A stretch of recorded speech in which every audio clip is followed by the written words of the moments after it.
If I'm honest, I gotta tell y'all, I've wanted to put this little clip together for a long time because I feel like I'm onto something that probably is worthwhile knowing, especially if you're a fan of some of the more finesse tactics. Specifically, let's talk about the drop shot, but we're not going to talk about the drop shot actually. If you don't know what that is, and you probably do, but if you don't know what that is, I'm going to need you to stop watching immediately and go do some research.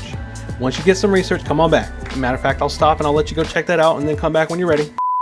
All right, so now that you know exactly what a drop shot is, I'm going to tell you something that I came up with. I don't know if it's original or not. I've looked around. I haven't seen other folks doing this, so this could be a T original.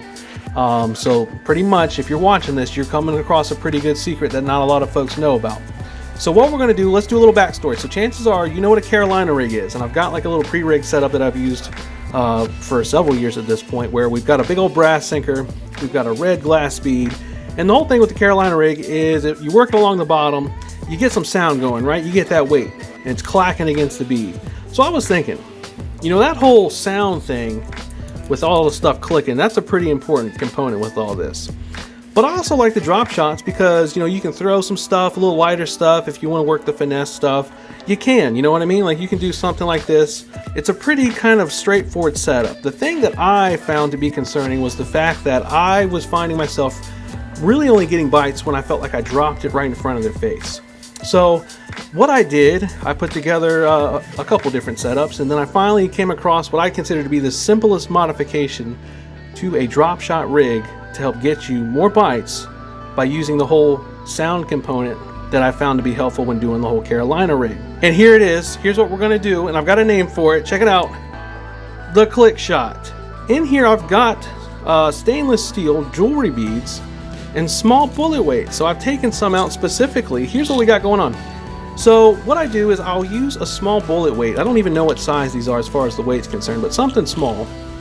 Then I went on the Rainforest website and I ordered a bunch of these stainless steel jewelry beads. So people use these things to make pieces of jewelry and other crafts and stuff like that. So here's where the magic happens, right?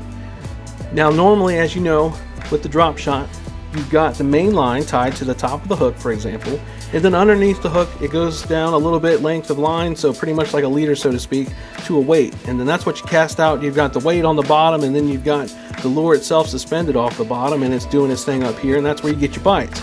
So I'm thinking, why not tie off to the stainless steel bead and then have the weight, you see how it fits right there to the concave part of the weight?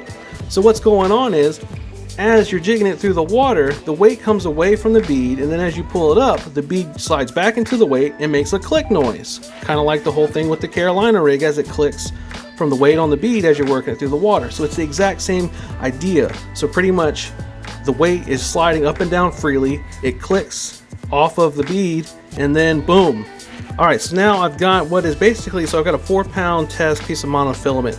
I tied it onto the jewelry bead here. Now it doesn't really matter how you do that, whatever knot you feel comfortable with, feel free. The whole component here is, as you're jigging it through the water, when you let it drop, the weight's going to separate from the bead, and then when you jig it back up, it's going to slap right in there. We're going to get a lot of clicking going on, man. I know it don't look like it. It's not going to be the loudest thing in the world, but I guarantee you the fish are going to think they got a full-grown audience just sitting down there giving them an applause as this thing comes through the water. And here we go. Here's the final product. So we've got the hook on here, we've got our bait attached, and then we've got a little bit of line going down, again directly tied only to the bead itself, and then the bullet weight slides freely up and down, so when it's working through the water, it's going to slide up into the concave section of the weight. It's going to create the click sound, which is where the name comes from, and that's how we're going to get bit. So pretty much, I'm going to ask everybody, if you get a chance, try it out, get you some clicking going, and I pretty much promise you, you're going to get bit more, and you won't be throwing a regular drop shot anymore. And that's pretty much all we got for this, folks. There's not much to it. It's pretty simple. It's pretty basic. But I believe if you try this out, you'll probably end up getting more bites than just a regular drop shot with pretty much no noise going on. So get to clicking, folks.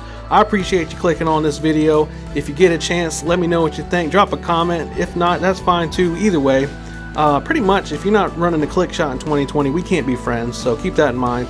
It's T. I'll see y'all later. Take care.